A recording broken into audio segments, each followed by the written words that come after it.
Slow up, no I don't take shit. I got no love for the fakeness. If you wanna play tough and wanna hate this, I'll always show up. I don't ever slow up, no I don't take shit. I got no love for the fake.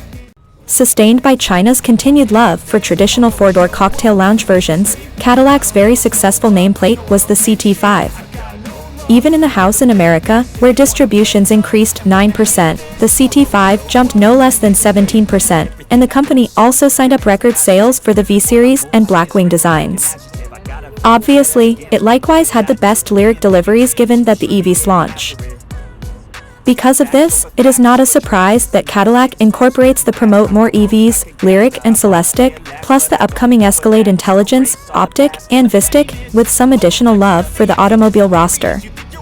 After first premiering the revitalized CT5, the midsize executive sedan was also lately upgraded for the 2025 design with its high-performance CT5 V and CT5 V Blackwing designs.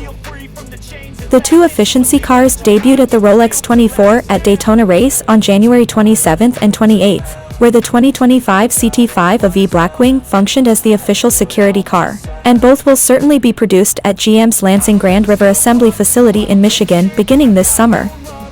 Nonetheless, a company afterthought also claimed the Blackwing will certainly be offered in incredibly limited amounts.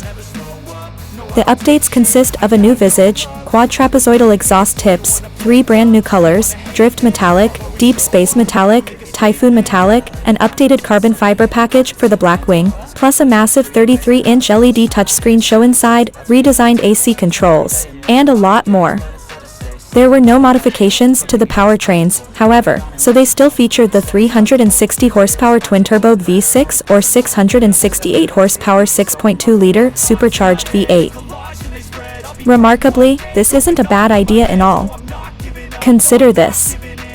Recently, if you desired a muscular tissue car, the easiest choice was from the Mopar division or a Dodge Charger, and it even included an OEM widebody alternative.